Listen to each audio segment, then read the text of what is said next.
We had quite an SEC Week 7 to react to. The squad is getting together right now. You're talking ball with the SEC squad. From Alabama to Tennessee, from Georgia to Oklahoma, from Auburn to Texas, it's the local experts of the Locked On Podcast Network bringing you scoops, breakdowns, and the most comprehensive preview of the upcoming SEC weekend. It's the SEC squad, and we have a seat for you. Hurt feelings and thin skin are prohibited. Squad up, you're part of the SEC squad. What's up, everybody? Welcome into our Sunday reaction show with takeaways and everything else. This episode is brought to you by Mazda. Like our players, we sweat every detail because when you make every move count, pulling off the unexpected is only the beginning. Stay tuned later for highlights in this week's Moving the Game Forward. Mazda, move and be moved. A little bit of a smaller squad this Sunday morning. I'm Chris Gordy, host of Locked On SEC. We got Stephen Willis of Locked On Ole Miss and John Miller, Locked On Mizzou. We'll see if any other folks jump in. We also got some videos from some of our hosts that couldn't be here. So, gents, welcome in. What a crazy Week 7 it was. I've got a little mimosa action going this morning because it's like you need to just take a deep breath after what happened yesterday. How are you guys? I could use something stronger maybe after yesterday's disappointing loss, but I like the vibe of the mimosa. I really do. Yeah. Yeah, and you look at the Ole Miss game, it was completely weird, and I'm just glad it's over. And on to game day in Georgia. I mean, it was one of those things that everybody was talking about Georgia from the moment the LSU game ended, and the team played like everybody talked about Georgia from the moment the LSU game ended. Yeah, we will get everybody's comments in here as well. Feel free to comment across our channels as well. But gents, I want to start with let's start with Georgia at Auburn, because to me that was the craziest game of all. I had the 3 TV action going because you got, I'm watching A&M Florida, I'm watching LSU South Carolina, but Georgia Auburn just kept getting my attention because early on, man, it was all Auburn. And you're like, wow, it felt to me like Auburn A&M last year. Remember that game where it was like Auburn came out of the gates and you're like, they're going to win this game. Like, and they did win it last year. It was one of their biggest wins. But when they're about to punch it in and they fumble at the goal line, I mean, to go from that game should have been 17-0 Auburn to suddenly it's still 10-0 Auburn. And then Georgia's hanging around. And then the second half, the offense just absolutely nothing, like just nothing. And for Hugh Freeze being an offensive-minded coach, I was pretty shocked because I kept saying all week I thought Auburn's offense was going to get right at home. This is obviously Kirby's probably worst defense he's had in the last 10 years. They'll get better and probably change that narrative now. But I just felt like this was a perfect opportunity for Hugh Freeze and Auburn, and they fell on their face again. Go ahead, Stephen. Yeah, it was one of the most mentally weak performances by a team and coaching staff that I have ever seen. You did not lose because of the fumble at the goal line. Did he make it? Did he not make it? Who knows? It's close either way. I can hear both arguments and understand it. But to let that fumble control everything that happened after that was the biggest gift you could have given Kirby Smart. They completely took that game over because that fumble kept beating you every single play for the remainder of that game because you weren't mentally tough enough to get past it. If you would have gotten past the tough fumble, you had a chance to do a lot of stuff that was working. Yes, Georgia made some adjustments in the second half. Kirby Smart's a good football coach. He does that. But your coaches are supposed to be offensive gurus, so you should be able to find stuff to work. But I think they were just worried about that dang fumble at the end of the first half, and it just controlled everything for the remainder of the game to the point where I'm wondering, is Auburn going to go into the tank this season? If they are that weak, I wouldn't take them against Missouri. I wouldn't take them in a lot of the games moving forward. And don't forget Father's Day when you have to go up to Nashville, Auburn. That's coming too. So I am genuinely worried about Auburn after that fumble or not fumble on the goal line. Yeah, it's looking ugly at Auburn. I got to say I'm a little bit surprised, and I'll say this after week one, a lot of people were saying, hey, it's a new Jackson Arnold. Kind of looks like the same old Jackson Arnold to me so far, and both the good and the bad being, dude just takes way too many sacks, number one, but really more importantly, I think this is mostly on Hugh Freeze, like you guys were alluding to. It's not as though this Auburn team is bereft of talent. They've got plenty of talent. I think their offensive line's pretty good. You know, the receivers are pretty good. I don't understand how Auburn cannot manufacture points. I really don't. Shouldn't they be better than this? This is now year 3, right? I just don't understand. Yeah, I mean, that's the thing. And Steven, you could speak to this because, you know, you're an Ole Miss guy, that Hugh Freeze, if anything, the offense was always going to be good. I mean, what do you have? Chad Kelly and all these dudes Dr. Bo Wallace. Oh, Wallace. Yeah.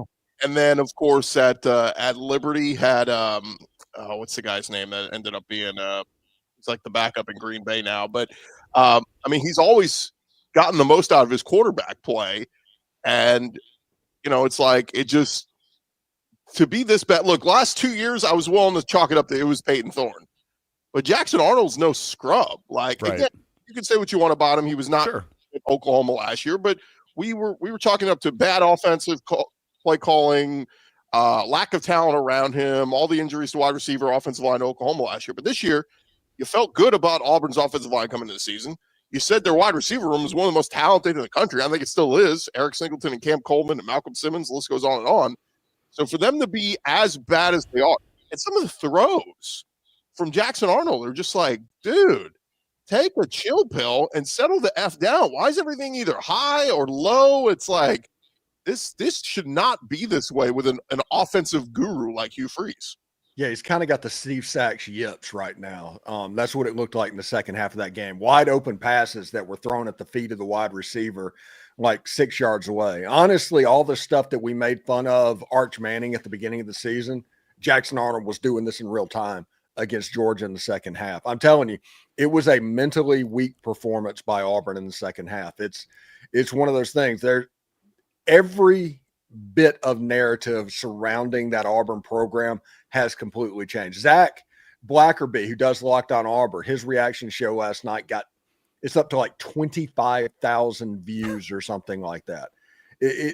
They are completely melting down on the plains because they saw all of the stuff where they potentially got jobbed, and the Kirby calling a timeout and then saying, I didn't call a timeout, and getting basically a do-over I've never seen anything like that. Yes, you got jobbed on that, but you have to have the mental toughness to get past it. If you let that stuff beat you multiple times, you're never going to be successful. I'll tell you this, speaking of things we talked about in the offseason, it became a running joke, of course, about Hugh Freeze and his golf game. Well, I got to be honest, this whole thing of whether it's the golf or whatever it is, in this sport, you don't just get to be crowned an offensive guru. You have to change every single year, if not every week, or else people are going to catch up to you.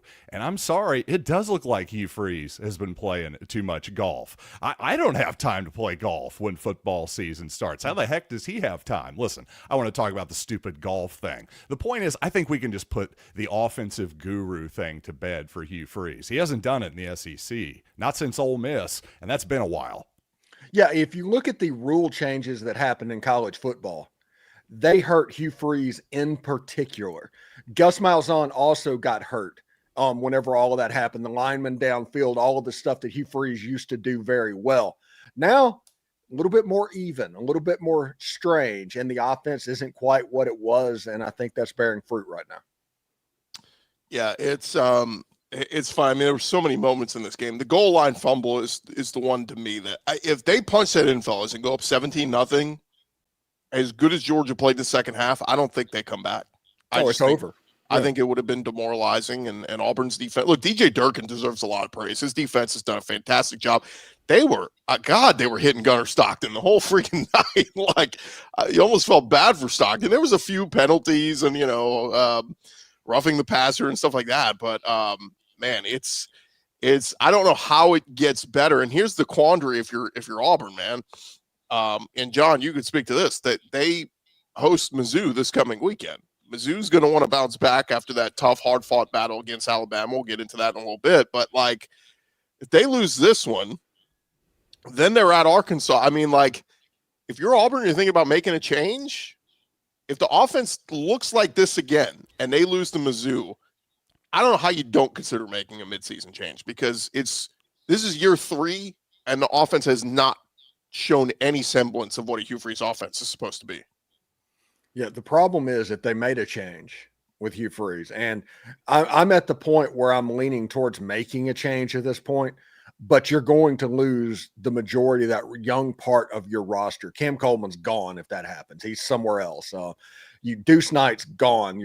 All of your hope for the future goes away with getting rid of Hugh Freeze. But if you keep Hugh Freeze, the offense doesn't necessarily look like it's playing up to that level right now anyway.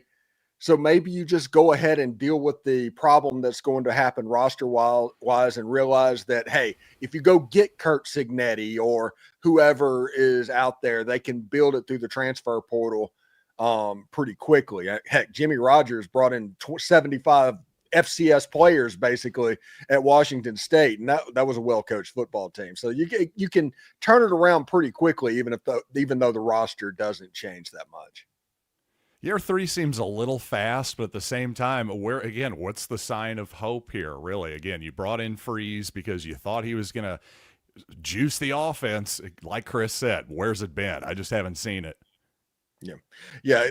After the kick 6 and the prayer of Jordan Hare, you knew there was something that you were going to have to eventually pay, and it looks like that is this year.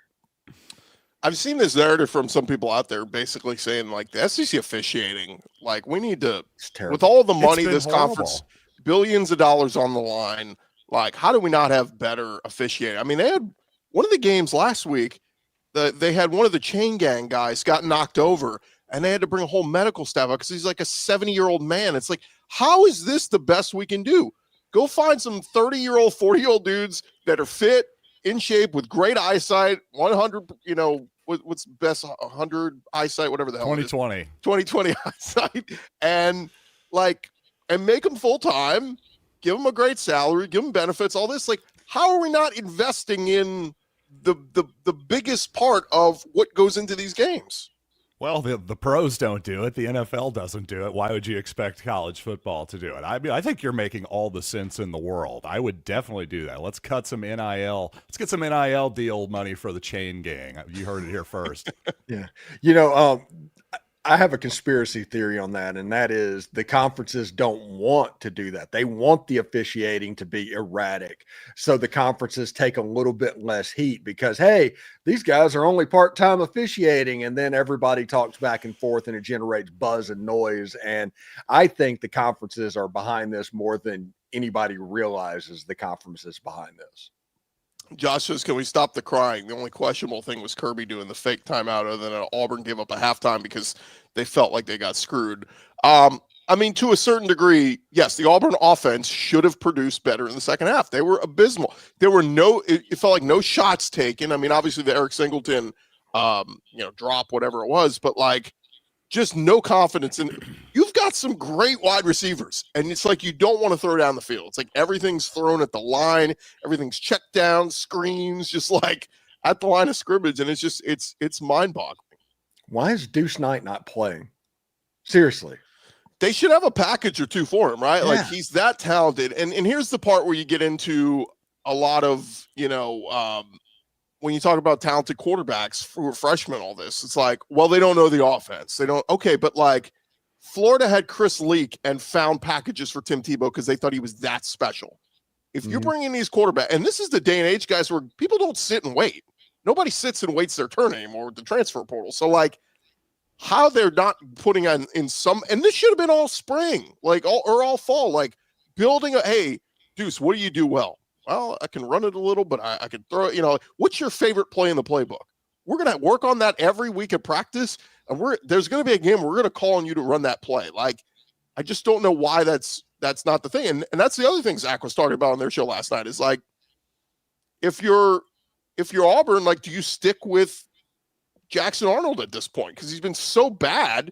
Like, I get play calling's part of it, but like, do you make a change at quarterback? Let Deuce Knight go through his growing pains, but at least show all the incoming recruits and everybody that, hey, the future looks bright. Don't jump ship. Stay with us. I think that makes a ton of sense. I mean, there's no reason to have any loyalty to Jackson Arnold or frankly, hardly anyone else in college football anymore. You're getting your money, pal. Go sit on the bench. That'd be my attitude. I mean, it may sound harsh, but this is a harsh league. Yeah. And honestly, remember, this is Hugh Freeze. So putting in a package for Deuce Knight might be putting him and sneaking him in at wide receiver and throwing that dang double pass that comes out about once every 2 years. Thanks to TW, Malik Willis, who I was thinking of at Liberty. But, again, like, it's track record for Hugh Freeze. What did y'all agree? I mean, Steven could give the best viewpoint on this, but, like, when Auburn hired Hugh, I was like, look, all the off-field stuff aside, I'm like, football-wise, this is going to work. Like, I think even Chris Marler was saying, like, they're going to compete for the SEC in year one with Hugh Freeze. And it didn't work out that way, but. Yeah, I think he got a little bit too much praise for what happened at Liberty, playing games against New Mexico State and that level, running through those. And everybody assumed by what he did at Ole Miss, he was able to jump back in. You're going to get that Hugh Freeze. But like I mentioned, the rule changes and stuff like that. Not to mention, this is honestly a different Hugh Freeze. As far as he's much more thin-skinned than he used to be. At Liberty, you had the things where he was climbing into people's DMs that was criticizing what was going on around the coach and all of that. Remember whenever he got hired at Auburn, they were worried about his Twitter account and stuff like that. This is a different Hugh Freeze. They're thin skin, and they're on total circle the wagons mode right now. They are worried about keeping their jobs. So, yeah, it's going to be weird. Hugh Freeze was never a good fit for Auburn. He just wanted another SEC job after Ole Miss.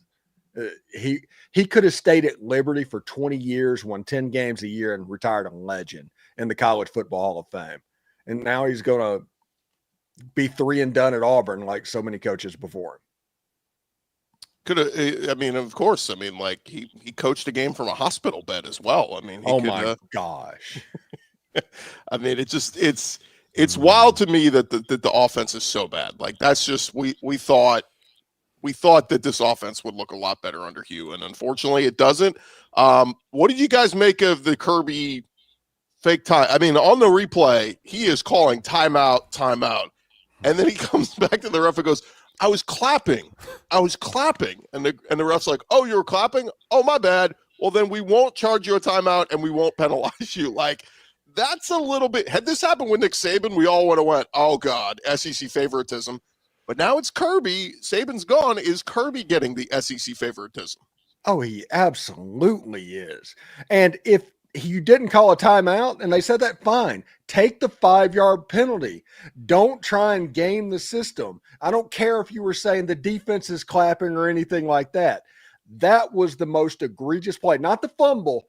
That one was the most egregious play where you're like, something fishy is going on here, because there's no way that you can just get a mulligan after the play clock is going to run out when you have one timeout left. That would have been a big moment if Georgia would have lost that timeout. If, never mind the fact that they didn't use it for the rest of the game, but in that moment, that would have been a big deal. And I have no idea how that worked, where it's like, no, I didn't call timeout. It was, it was just the way it is. And they're like, okay, do over. We'll just snap the ball again and pretend like nothing ever happened.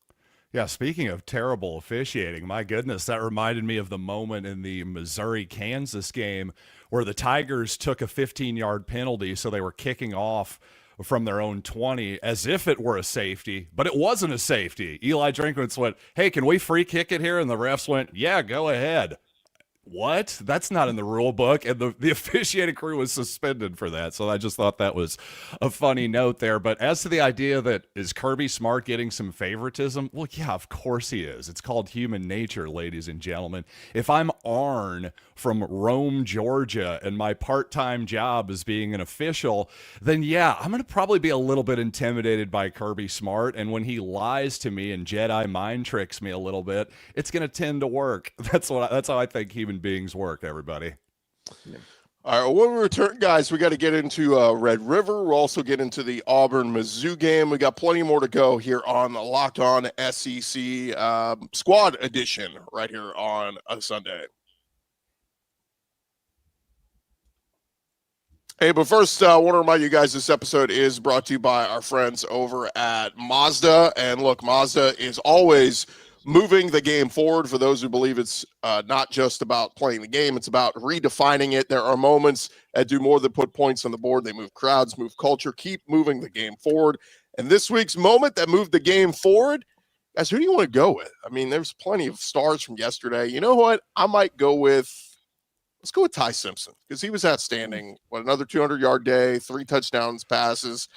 We'll get into this, John Miller. Sorry to depress you a little bit, but Ty Simpson, obviously, I just saw the latest Heisman odds. He's right up there, I think, number 2 behind Carson Beck. Again, this is week to week. The odds change and move. But Ty Simpson absolutely moved the game forward. A 3rd straight top 25 win for Alabama without a bye week in between. Pretty impressive. And, again, Ty Simpson doing awesome things. And, look, when you follow what moves you, the unexpected is only the beginning. And just like there is more to every highlight, there is more to every Mazda vehicle. If you're thinking about buying a vehicle, check out our friends at Mazda. It is Mazda, move and be moved. All right, gents, before we move on fully, I did forget we have to play our buddy Zach Blackerby, his reaction to the Auburn game. So here's Zach, and then we'll transition and move on. Another week means there's another game that Auburn has found a way to lose under Hugh Freeze. The officiating was awful. No question. And Auburn fans have every right to be frustrated. And I think other teams watching what's happened to Auburn, and I mean, it sounds like South Carolina, I wasn't able to watch that game, but it sounds like South Carolina was in a tough spot officiating-wise as well. Like, the league deserves better. There's no question about it. That's not why Auburn lost this game. You know, Jackson Arnold, hold on to the football at the goal line, or don't overthrow Eric Singleton, put a little air under it, or don't throw it 10 feet over Preston Howard's head on a 4th and 3 where he had plenty of room. There's a lot of self-inflicted stuff too, and that seems to be kind of the thing that happens with this team over and over and over again. So they lost to a pretty good Georgia team, just like they lost to a pretty good Oklahoma team and a pretty good Texas A&M team. And those are all games they probably should have won. But you can't find ways to win in this league. It's a pattern at this point. So that was Zach Blackerby. We should mention this is the 3rd straight year Auburn has started 0-3 in the conference. I think that's never happened before. I want to say that's what somebody said. So, and it's happened under Hugh Freeze. So, yeah, man, we're talking about possibly calling for his head. This ain't personal. This ain't overreaction. This is straight up terrible trend and not going the right direction. It is funny though. Zach brought up on his post game show, like, I did have them losing these 3 games, but I have Auburn finishing 8-4. So that's the crazy part is as much as you want to throw in the towel and say Auburn's terrible, the defense has been really good. If they could just figure out something offensively, the season's not over. I mean, playoffs hopes are over, but like an 8-4 season, you could end the season and go, all right, arrow pointing in the right direction, Auburn trending upward. But do you guys have any faith that's going to happen? All right, Chris, if Auburn played LSU this year like they should, like they always have, what would the final score of that game be? Oh, my God. I mean, probably 20-10, much like the Georgia game. Is that a 3-2 Auburn, Tommy Tuberville, Mississippi State game? It's one of those things. What I saw from Jackson Arnold the second half, I don't know it can be fixed, honestly. I saw a little bit of Steve Sachs yips happening in the second half of that game to where they're missing wide open guys. You make the right decision, you make it in a timely manner, and you just can't make the throw. And this is a guy that I saw at the Under Armour All-American game when he was down there. Saw him in person. It's like, man, this guy is really good. He can rip it. And all you see now is hesitation and accuracy problems and stuff like that. He's living off of his legs at the moment. It's just really kind of sad to see where that offense is going. Saw somebody in the comments say, Birmingham Bowl, here we come. You should be so lucky. I think you guys are heading to Shreveport, by the way. So good luck with that. But by the way, enough with Auburn, by the way. I'm sick of them. Can we move on? Can we move on? Yeah, we're gonna turn the page on Auburn. Let's get to Bama Mizzou. I mean, this one lived up to the hype, John. I thought Mizzou was gonna. I mean, they go right down the field on the opening drive and look so fluid, looked incredible. Score that early touchdown, but man, the defense was kind of on their heels with Ty Simpson in Alabama. Bama kept putting together some drives, and even still, Auburn or Mizzou kind of tried to figure it out. To me, the death knell was the fake punt that they really didn't need to do. I even thought he got it, stretching the ball out. You could argue it. Yeah, I just didn't have the angle on the replay probably, but hindsight 2020, if they just punt there, this thing maybe is tied and we're going to overtime, depending on how the game would have played out. But that said, Mizzou still had their chances, but just kind of, I think that's one that Eli Drinkowitz may be kicking himself over with today. You know what? I wish they would have just run the fake punt to the wider side of the field. They ran it to the short side, and guess what? That brings in the sideline as your 12th defender that has never missed a tackle in the history of football there. That's the problem to me. But the Missouri game, I'll tell you, I was there in person yesterday, and I also have a great angle to take all 22 footage with my iPhone like the dork that I am. And I've been going through that this morning, right at the beginning of the fourth quarter here is where I cut it off, had to come on with you all. I'll just say the biggest difference in this ball game, quite simply, was just the quarterback position. Ty Simpson was good, and Bo Perbula simply wasn't. I mean, he just made too many mistakes yesterday, and he made a few plays, but he had one really nice play on a run for a touchdown that left an Alabama defender, just juked him out of his shoes. But he made some plays, but quite simply just way too many mistakes and just, missed opportunities. First quarter there, Marquise Johnson is running wide open down the right sidelines. Perbula throws it, but he throws it out of bounds. I mean, quite simply, that ball just has to be in bounds in that situation. A bad interception that sealed the game for the Tide. But really, if you're a Missouri fan looking forward here, you shouldn't be totally discouraged. If you want to be disappointed, you should be. You absolutely should be, because we could have won that game yesterday. And, again, the quarterback I didn't think was good enough. We can argue about play calling, the fourth down, fake punt, all of that stuff. Quite simply, that was the difference in the game to me, was the most important position on the field. Bama had it, we didn't. One thing is interesting. This is the best team that Missouri's played all season. True. So there was a little bit of an adjustment period in the beginning of the game, and Ty Simpson and Alabama were able to take advantage of it. Other than the first drive where Missouri just bullied their way down the field to a touchdown, Alabama kind of kept Missouri's offense off the field. It was 7-7 and 14-7 or 10-7 or something like that. And it was 17-7. At that point, you're playing comeback with Bo Perbula and all of that. And you still got back to 27-24 with the ball. And if Bo Perbula throws it to a different receiver instead of the interception, he had a wide open guy on about the 40-yard line. He could have stepped out of bounds, and all of a sudden it can get really weird really quickly. So Missouri fans should not be disheartened by that game at all, not even a little bit. It was just one of those things to where this the best athletes that you've seen this season, a quarterback that is starting for the first time this season. He had to get used to the speed of the players on the other side of the field. He struggled a little bit, but they were able to fight back. I honestly, Missouri lost the game, but I'm very encouraged by that. And Alabama right now might be the best team in the SEC. Yeah, and I still think the league is pretty wide open at the top, relatively speaking. But yeah, I think you have to favor the Crimson Tide right now. I looked at their schedule and thought, really, especially, some people are saying, hey, maybe trap game for the Tide. I don't think so. You look at their schedule. If they win this game, the rest of their most difficult games are all at Bryant-Denny Stadium at home for the Tide. So, yeah, they're set up pretty well right now, I have to say. And Ty Simpson, as I said before, he's playing like the best quarterback in the league right now. Yeah, which is hilarious because he was a 5-star when he got recruited. So he was always a good player, but because he was good this year, everybody was freaking. They're like, "Wow, look at this guy! It's a great story." It's like, no, he was good all along. He's right. It just took him a while to get the starting job. So it's like, oh wow, he actually hung around. We're not used to those stories anymore, Steven. Grace says, let's be real, Probula alone didn't lose us that game. Yeah, but it also felt like one of those games where it was a reality check. Like, oh, you did this against Kansas and all these, crappier teams. Now you're playing a real team in Alabama, and suddenly Ahmad Hardy averaging 7 yards a carry isn't there against the Alabama. And this isn't like one of Alabama's best defensive fronts, but they just play so sound. They play so well, and they tackle well. How many times yesterday, like, God, if Mizzou just slips that one tackle, it would have been a big play. That's true.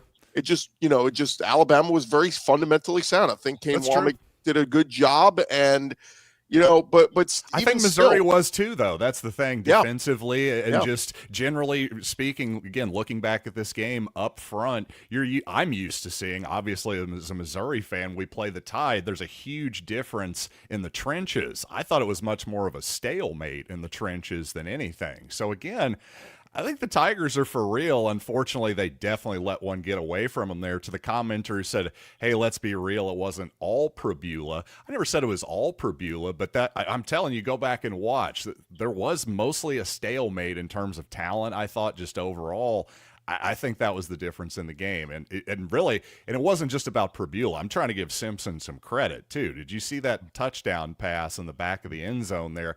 The Missouri defender was undercutting that route. If that thing is even slightly behind him, that's maybe an interception. That was just a beautiful, beautiful anticipation and location by Simpson on that play. So, listen, I think Probula will probably be fine going forward. He's been a good player so far. And, again, just from the human element of this, the guy's playing the freaking Alabama Crimson Tide in his 6th start of his entire life, this in college at least, okay? So it's okay if he was maybe a little bit nervous, a little bit whatever. That's understandable. It really is.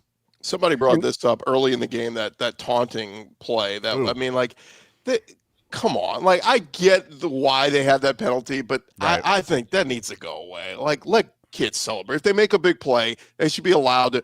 I mean, literally, it came up in his face like, yeah. Like, it wasn't like he threw him to the ground. Like, that, okay. But, like, taunting in the first freaking quarter, like, what are we doing, man? It's just people having emotion and let them have it. The other one I got to give a shout out, Lottie Brooks for Bama. My God, what a hell of a play on, I think it was 3rd down that set up a 1st and goal for that. I mean, like, Bama's got receivers, man. Yes, Isaiah Holt in a game where Ryan Williams nothing. Barely even played. I kept looking for him out there. I'm like, where's number 2? He didn't even play that much. I'd be interested to see the snap counts, but you're totally right. They got some dudes, man. Isaiah Horton, Cuevas had some nice I mean, they came up big. Or give credit where credit's due. They're good players and all that, but the reason that Missouri honestly didn't win this game is because there are no rocks in the stadium. Oh my God. Not the Rocks again. The Rock Empire. It's going to be back next season at least. All right. Well, let's we heard John Miller's side of things. Let's hear a little bit from the other side of things. Do we have to? Our buddy Luke Robinson, who's at the airport. He would be on with us, but he's flying back from Kansas City. It's Luke Robinson with Locked On Bama in the Kansas City airport, heading home after Alabama's big win over Missouri, an undefeated Missouri squad that is very, very tough. They held Ahmad Hardy, who is a fabulous running back, to well under his average and looked really good in a lot of aspects. Ty Simpson continues to be incredible. Lots Brooks was fantastic with some huge clutch catches late. The defense did just enough. Yeah, on the first drive, they didn't look great, but then they really stepped it up. Bray Hubbard, he got juked on the touchdown run by Probula, but he ended up making a big interception late. And Dejon Lee, who had gotten hurt, also comes up with a big interception. Lots to be happy about if you're an Alabama fan now. It's on to a very tough game again for the 4th straight ranked opponent against Tennessee. But for now, just enjoy this Missouri win because it's a big one, and that's a team that could threaten to be in the college football playoffs. So there was Luke Robinson. Let's find our background here. There we go. It was just very interesting, guys. The thing I'll say too about Alabama these last couple weeks, the balls on Kalen DeBoer going forward on 4th down, showing confidence in his team. I think DeBoer is earning a lot of look. We all poo-pooed on him after week 1, the loss of Florida State, right? I mean, talk was about what week he's going to be fired. And We all did. these Luke did. My God, Luke was just killing him, honestly. So, yeah, we've turned it around, haven't we? now Yeah, look, that I'm Florida State loss is not looking great right now. I'm not No, going it's to not. jump all the way to, oh, Bama is back and they're what they were under Saban. That's not the case. But they're a really good team. In a year where we're finding out some teams aren't flawless. Like, True. Oregon yesterday, lose at home to Indiana. Like, there are a lot of teams, like the playing field is so much more leveled now. But I think what behooves Bama is they're going to host Tennessee at home this week. They're going to host LSU in first week in November. They're going to host Oklahoma. The Iron Bowl, we'll see what happens at Auburn at the end of the year. But, like, this thing sets up, Bama's playing with house money now. They got one more. They could still take a loss and 10-2, and they may be in Atlanta. The two teams that get to Atlanta may be both 10-2. So, that's what's going to be very fascinating to see over these next couple of weeks. But the reality is Bama's playing right now the last 5 weeks better than anybody, and I think we got to give a little bit of credit to them. Great comment here by Mang. The Ole Miss guy is fool. Well done. You should definitely you should put that on your cave, buddy. Good writing. Excellent job. That should be my banner on my Twitter. It really should account, be. Put that on your gravestone, buddy. That's good seriously. stuff. My God. All right. Well, when we come back, guys, we do have to get into Red River. What a hell of a game that one was. I had the two TVs going for all the games that were going on in the afternoon slate. But Texas, Oklahoma, we'll react to that coming up in just a second. But first, I want to remind you guys, of course, the NFL season is here, and coming up in less than half an hour, we will have the NFL slate. And FanDuel, of course, got that great offer going on right now. New customers can bet just $5, and you win $300 in bonus bets if you win. That's right. You pick a bet, you put down $5. If it hits, you'll unlock $300 in bonus bets to use across the app. Makes watching football that much more exciting when you got a little something riding on the action. And they've got all the SEC games up there as well. So if you like betting on college, if you like betting on pros, whatever it is, FanDuel's got something for everybody. Whether you're a casual fan or you love diving into the stats, FanDuel makes the game day experience so much better. So what are you waiting for? Go to FanDuel.com right now, download the FanDuel app today, and get started. And if you've never used them before, first time signing up ever, make sure you take advantage of that great offer. Bet $5 and you can win $300 in bonus bets if you win your first bet. That is at FanDuel.com. This episode also brought to you by our friends over at Monarch Money. Look, most people can't name all their financial accounts or even what they're worth, whether it's your 401k, your properties, your investments, whatever it is. If you don't have the full picture, you're probably leaving money on the table. John Miller knows all about this. That's why there is Monarch Money. It's an all-in-one personal finance tool that brings your entire financial life together in one clean, easy-to-use interface on your laptop or your phone. Monarch, built for people with busy lives. If you put off organizing your finances, Monarch Money is just for you. They're going to do all the heavy lifting. You can link all your accounts in just minutes, see clear visuals on where all your spending is, finally feel in control of your money without ever using a spreadsheet. Don't let financial opportunities slip through the cracks. Use our code LOCKEDONCollege. You're going to get half off your first year. That is 50% off a full year at monarchmoney.com with our code LOCKEDONCollege. Go check them out today. All right, gents, as we get back into it, Red River, I call it the shootout, but rivalry game as they want to. Pew, pew, pew. I know, yeah, because God forbid we call something a shootout. That's in the same bin as the world's largest outdoor cocktail party, I think. Yeah, can't say that. Kids might drink, Yeah. By the way, buy Grand Theft Auto 6 coming out next year. But man, this one was tough. I mean, look, when we heard all week that John Mateer was probably going to go, I kept wondering, is this a smoke screen? Is he going to play all this? It never really dawned on me, guys, that if he was going to play and not be 100%, he might be a liability. And as this game played out, John Mateer was a liability, man. He was not. I couldn't help but keep going. Gosh, maybe they give Michael Hawkins a drive. And I get it, a lot of people go, no. Hawkins would have been eaten alive by that Texas defense. Okay, but at the end of the day, John Mateer scored 6 points, was shut out in the second half. Kudos to Oklahoma defense. I thought they did a hell of a job, but Arch Manning and the Texas offense did just enough. Trey Wisner with 94 rushing yards, and Texas beats Oklahoma 23-6. Curious, you guys' thoughts on this one? Man, with the benefit of hindsight, how could I argue with the fact that they should have put in the backup quarterback? I mean, you've got Mateer out there. The hand is dangling and bleeding, and people are openly wondering if he opened the wound up or something. I mean, seriously, with the benefit of hindsight, it's obvious he shouldn't have played in this ball game. He wasn't ready, and to put him out there, boy, that was bad coaching on Brent Venable's part.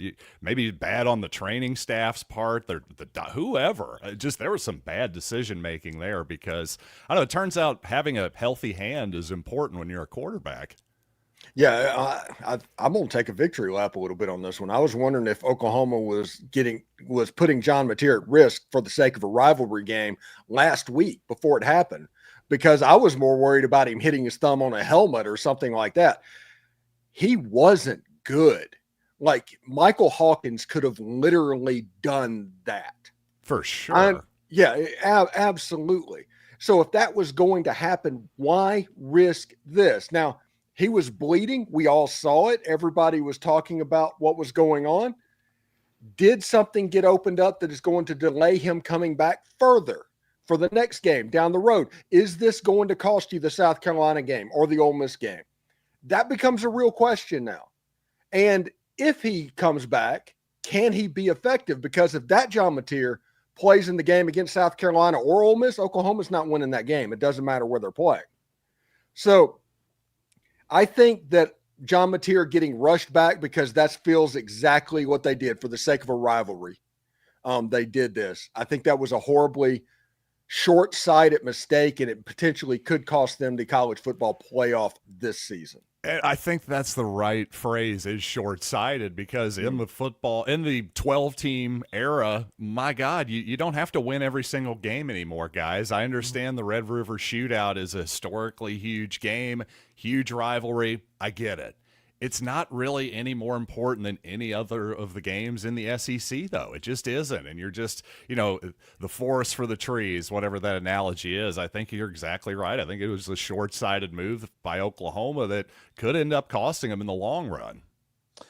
Somebody said, very happy for Arch. He started to turn around. I did think a little bit like we had the standing over the Sam Houston State defender a few weeks ago.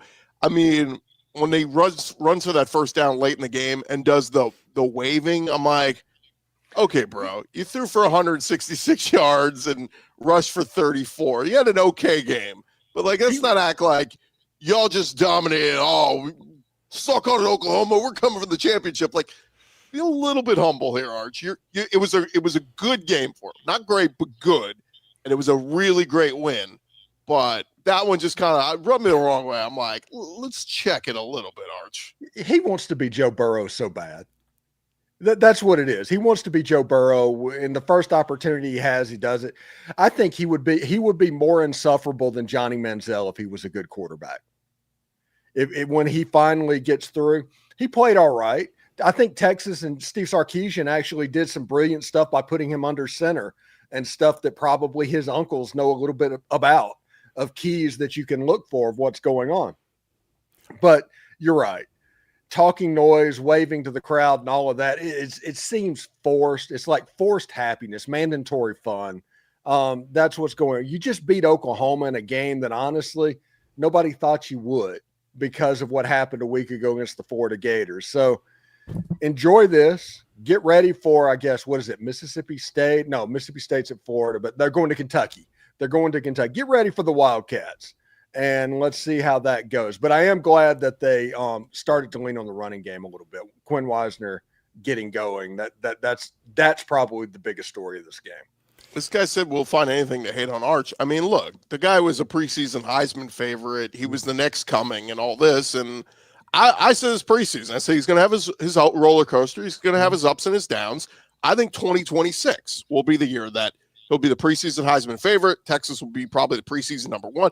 All the hype for Texas next year, I think will be worthy. I think he'll be awesome by next year. He's just got to go through his growing pains. But look, he made some nice throws. I thought early on the gosh, they're so conservative. I don't know how much of that is Sark trying to baby him or what, but the throws at the line of scrimmage, how many damn screens they throw to Trey Wisner, dude, You got Ryan Wingo. You got these big-time receivers. Take some damn shots down the field. Like, some of it's probably you still don't trust that offensive line, and it's a work in progress. But I just gosh, this game was playing a phone booth in the first half, and I'm like, somebody make a damn big play. Right. And again, Texas, look, the punt return, was there a block in the back? Our Oklahoma guys say absolutely there was. Our Texas guys say no, there wasn't. Take it for what it is. But that one was the kind of the separator that made this thing out of reach. But did you ever feel like Oklahoma was going on a touchdown drive? Because I didn't feel that way. No. Not really. Just watching the parts of the game that I did, not really. I have to say, and one thing I have to say too, I gave Kirby Smart some crap after beating Tennessee when he was playing the "Nobody Believes in Us" card. Well, I'm going to stay consistent here. Steve Sarkisian did it too. He was going, "Oh, all these naysayers and non-believers or whatever." I'm going, buddy, you got worked by Florida. I don't know what to tell you. Sorry, I had some questions. Forgive me for not bowing down at the altar of Texas football at every possible second. I just find that so hilarious that every single time a coach wins, they're like, "Oh, nobody believed in us." Somebody must have believed in you, bud. I don't know. I've seen your wife. You sold something to her. I don't know. She believed in you, that's for sure. So I don't know. I just found that hysterical. Yeah, by the way, I think I'm going to be at that game next week, Texas Kentucky. I was worried if Texas had lost this game. I mean, there would have been no focus on that game at all. A 3-loss Texas team going up against a terrible Kentucky team. At least now there's the storyline. If Texas gets their crap together and goes on a run here, they can still very much get to Atlanta. They can still very much make the playoff after everybody buried them. But again, it's going to take Arch continue to play well. And the run game is key. Trey Wisner with the hamstring injury last week. CJ Baxter didn't play again. Like, if they can get all that figured out, Texas very much can be in the playoff picture still. Let's hear from our guy, Jay Smith, host of Locked On Sooners, following this one. The video y'all been waiting for. You may be wondering, how did I get here? Yeah, Sooners got their tail kicked. BTA. Sooners lose to the Longhorns. And I just want to know, first off, shout out to John Neighbors for knowing exactly what was about to happen. Shout out to BK over there at Locked On Longhorns for having me on to talk ball on his show as well. But John Neighbors, how'd you know this?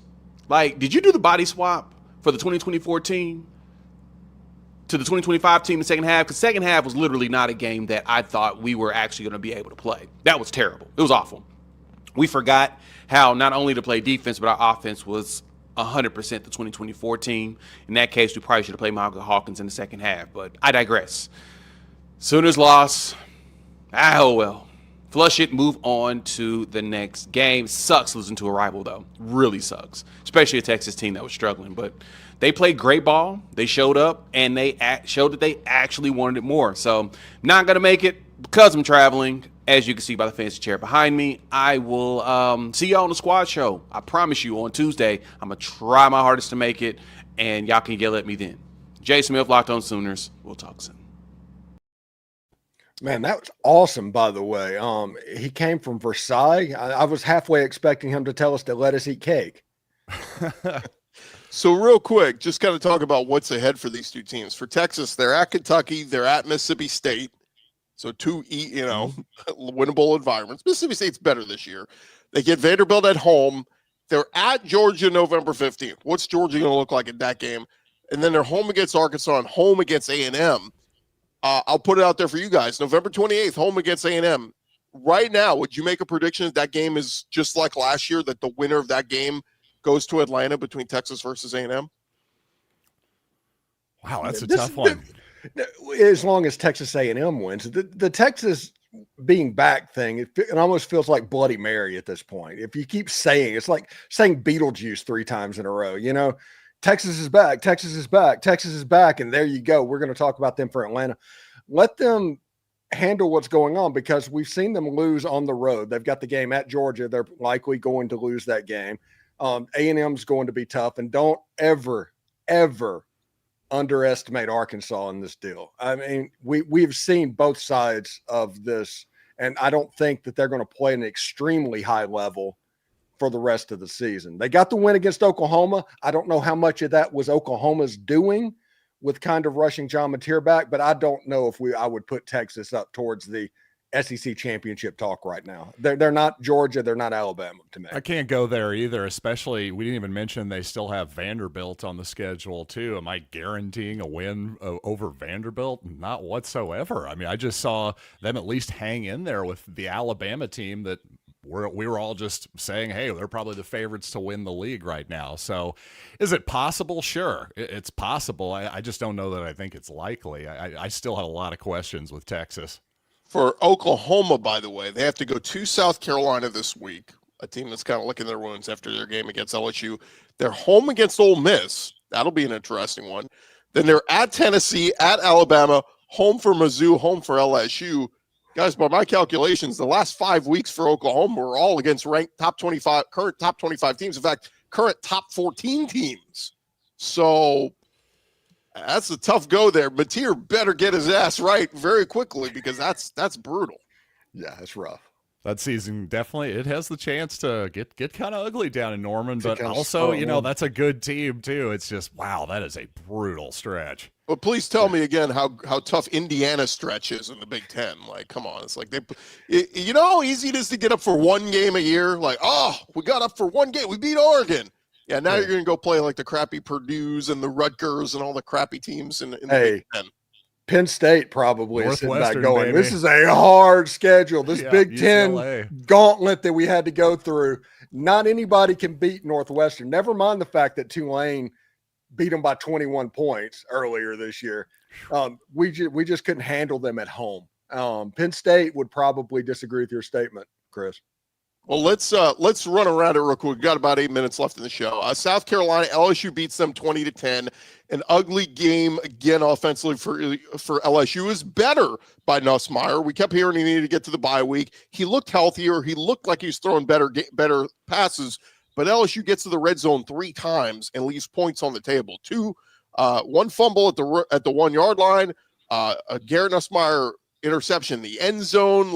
It was one of those games where like this should have been a bigger blowout, but LSU just kept leaving the door open for South Carolina. So the one big takeaway I'll say is for LSU, their defense is legit. I mean, this felt very much like the DJ Lagway Florida game a few weeks ago. They just didn't have a good enough game plan against Trinidad Chambliss in the Ole Miss loss. But and LSU 5-1, I still call them a dangerous team because they have the possibility, guys, of putting it all together one week. And if they do that, maybe they could win at Alabama. Maybe they could win at Oklahoma. And this could be a 10-2 team. They're still very much in the picture, but I'm still very much looking at them, doubting them, going, at what point do we go, this is who you are? You're just a sloppy football team. Kind of feels like a Les Miles throwback LSU team to me. A team that has a bunch of talent, but just could never quite, a lot of times anyway, just could never quite put it together offensively. That's what this feels like to me. But a really good defense, like you say. If I was Brian Kelly, I'd be watching Kentucky film on repeat and figure out how they turn games into rock fights, because that is the best way for LSU. Make the game a rock fight, and you're likely going to win because it's going to be so hard for the other team to score. There's going to get turnovers. You're going to win field position. Brian Kelly needs to play each and every game by the numbers, to the point where unless you are inside the 30-yard line of the other team, you do not go for it on 4th down. You never give up a short field. Ball security is of the maximum importance. If they do that, the defense has a chance to win 9 or 10 ball games this year. The defense is one of the best in the entire country. Nussmeier can't play hero ball. They have to maximize ball security, running the football for what little bit they can do. And they also remind me so much of the 2024 Ole Miss team. Yeah, if LSU just had taken care of the football yesterday, that game would have been 30-10. They'd have blown out South Carolina. Instead, it was a close game into the 4th quarter. How about your game, Steven? I had to put this game on. I think you and I were the only ones in the squad chat watching this game, but I was like, what the hell is Ole Miss doing? In a game they were favored by, 30-something points? Yeah. They have to hang on for dear life to beat Washington State. What was that? This is what I think happen. Now, they're going to say all the right things for the coaching staff and all of that. I don't think they did much of anything in preparation for Washington State. They just wanted to Jimmy's and Joe's get past it. They saw the wet North Texas stuff. Ole Miss fans have been talking about Georgia since the end of the LSU game. Heck, Lane Kiffin talked about Georgia during the bye week and said that. And whenever in coach speak, the way it goes, I'm like, U.S. military equipment, what you hear about is only about 20% of what's actually there. So whenever they say they're spending 2 days working on Georgia, they're probably spending 5 days working on Georgia. And because of that, Jimmy Rogers, who's a heck of a coach of Washington State, he built a dynasty at South Dakota State, and they had a really good game plan. They beat them on a trick play early in the game, and they can throw the ball pretty well because Ben Arbuckle was there, and there was a little bit of concepts of what was going on. But Ole Miss was able to survive, and that's what they did, survive. And one thing that I saw in the chat was when Cam Newton made his run throughout all the year, it took a game-winning field goal at the end of the game to beat Kentucky. Whenever Tennessee did their magical run, it took Clint Sterner like fumbling the ball, trying to hold himself up. Ole Miss survived that game. Now you have game day in Athens. You have the game that everybody has been looking forward to seeing, and it should get a lot more interesting and fun from here. I know that last week was a chore. It was almost like having a second bye week as far as fan interest goes. And we will see. Ole Miss just survived that. They needed to survive that. They got the W, but Jimmy Rogers almost destroyed Ole Miss's season by all of these games that were going. Is that official? Is game day is going to Athens?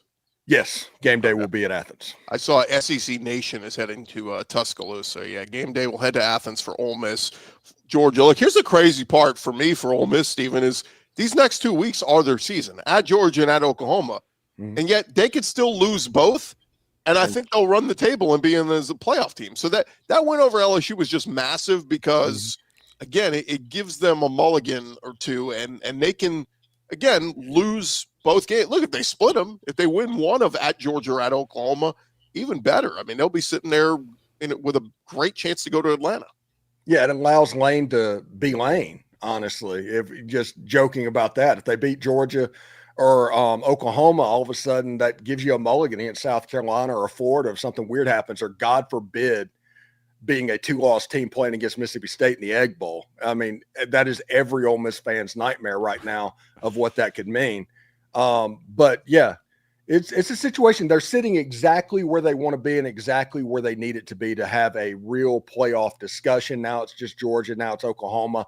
Put your best foot forward to go try to win one of those games and see what happens.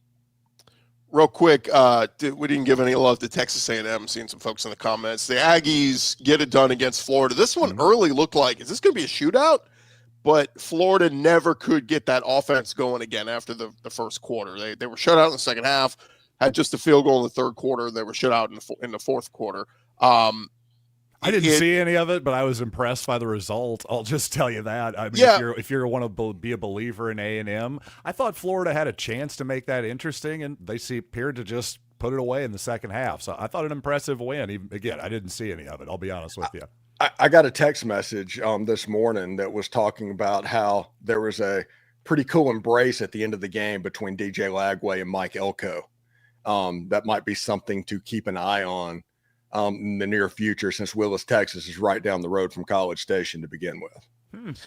Yeah, I'll say this about A&M. Look, they've been impressive overall. Marcel Reed, man, he left some throws out there yesterday, though. The interception in the end zone was not a good decision. And it kept kind of like, you kept looking up and like Florida's within 7, and it felt like it shouldn't have been. Like it felt like A&M should have pulled away. They did pull away there in the fourth quarter. But to me, the Aggies are very much this. They've left Kyle Field once this year. And it was a game where they gave up 40 points at Notre Dame and needed a prayer and a hope on that game-winning touchdown pass. Give them credit. They found a way to win the game. But they're one play away from being 0-1 on the road. Their next 3 games are all on the road in the conference. At Arkansas, at LSU, and at Mizzou. These next 3 weeks are going to tell us who A&M really is. Again, give them credit. Tip of the cap. You won 3 great games at home. I don't want to disparage that. I'm just saying we're going to see a different A&M team, I feel like, when they have to leave the friendly confines of Kyle Field. Those fans are rocking though. I mean, 100,000 plus again, like for, I think somebody said like 9th straight sellout. They have been awesome. The home crowd's been awesome for A&M. But these next 3 weeks on the road, outside of the friendly confines of Kyle Field, we'll find out who A&M really is. But Casey Concepcion got a little banged up. He came back into this one. Lavian Moss got banged up. So that wear and tear, look, losing Moss last year hurt A&M down the stretch of the season in the run game. So we'll see. But, man, I was looking at the Pro Football Focus stats. Their offensive line graded out was like one of the best showings they've had all year. Defensive line was great. Cassius Howell. So, again, I'm cautiously optimistic on A&M. I think 10-2 is still very much in play. I mean, it was crazy, guys. Like, we could be talking about Ole Miss versus A&M in Atlanta. We could be talking about Bama versus Georgia. I mean, there's so many different scenarios still on the table here. Yeah, I'm a huge fan of parity and the fact that the SEC has become, instead of 3 teams competing every single year, it seems like for the championship, it's 6 teams or 7 teams. I think it makes everything a lot more fun. I agree. And especially being an Ole Miss fan. Yeah, I agree. And it's not really, it hasn't been forced parity. It hasn't really been foisted upon anybody with, I don't know, any kind of odd rule changes. Obviously, the NIL and all of that stuff and the portal has been the big change, but I don't think that was ever the goal, was to create parity or anything. So I like natural parity for sure. It's been good to see. One more game, be remiss if we didn't touch on. Tennessee survives Arkansas. Dude, I give them credit for as bad as the season's been. They were 2-3 coming into this one. Bobby Petrino is the interim coach taking over for Sam Pittman. He had those guys playing hard. I think at the end of the day, they're just Taylon Green. He's good, not great. They're going to turn the ball over. Mike Washington. I mean, they ran the ball very well, but again, they're this close. You know, they just needed to stop there at the end and try to get the ball back. They couldn't do it. Give Tennessee credit. They gutted out another win. They're 5-1, 2-1 in the SEC. But I'll say this about Arkansas. Like, if Petrino really wants that job, keep coaching that way. Keep coaching. Have these guys keep playing hard, because they're going to beat somebody they're not supposed to with through the rest of this tough SEC schedule. But for Tennessee, you gutted out a good win, and a win is a win. Yeah, real quick before we get out of here, Chris. Penn State's having conversations about James Franklin's future at Penn State right now. And that's from Pete Nakos of On3. No. $55 million, that is buyout, something like that? Yeah, it went to the playoffs last year. With Drew Aller made the playoffs. Well, it'd be awesome if they hired Clark Lee and then James Franklin went back to Vanderbilt. Then we'd have another Bobby Petrino, all full circle moment. I think James Franklin would be awesome at Vanderbilt. If we've Clark seen Lee it. He was Well, at Vanderbilt. Yeah, it's not a hard thing to imagine at all. I can't wait for the things like, hey, how do you like my Photoshop of James Franklin at Vanderbilt? Yeah, exactly. Yeah, I can't wait for that to happen. Yeah.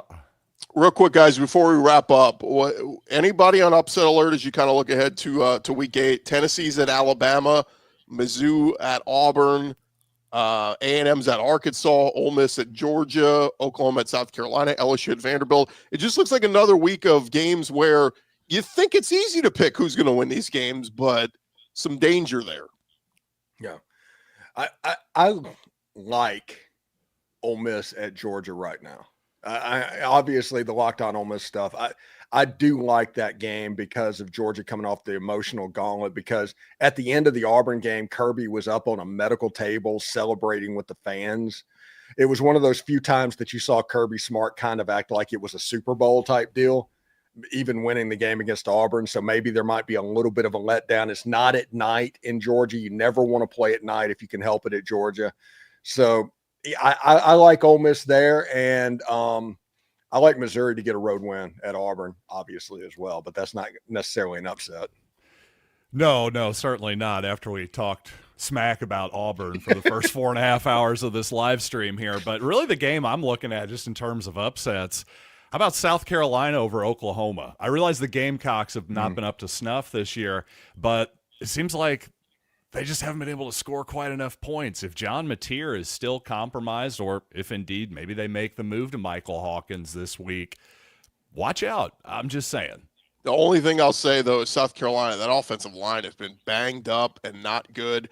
Vandy had their way. LSU had their way. I think that Oklahoma defense is going to bottle up Lenore Sellers. I mean, maybe South Carolina could win a a 17-13. That's what I'm type saying. game. It would have to be that type of game for them to have a chance. I agree totally there. All right, well, that's going to do it for this edition of the Squad Edition. It's fun. We only have 3 of us. We all get to talk a lot more and give our thoughts on things, but certainly like our big squad shows as well. Thank you guys so much for joining us, and we'll be back Thursday night. We'll have our squad show doing a full preview of SEC Week 8. But for John Miller, Stephen Willis, I'm Chris Gordy. Thanks for making us your first listen every day. And hey, remember to subscribe to your favorite SEC show, whether it's Ole Miss, Mizzou. I do Locked On SEC. Appreciate you guys for joining us, and we'll talk to you guys later in the week. Have a great week, everybody.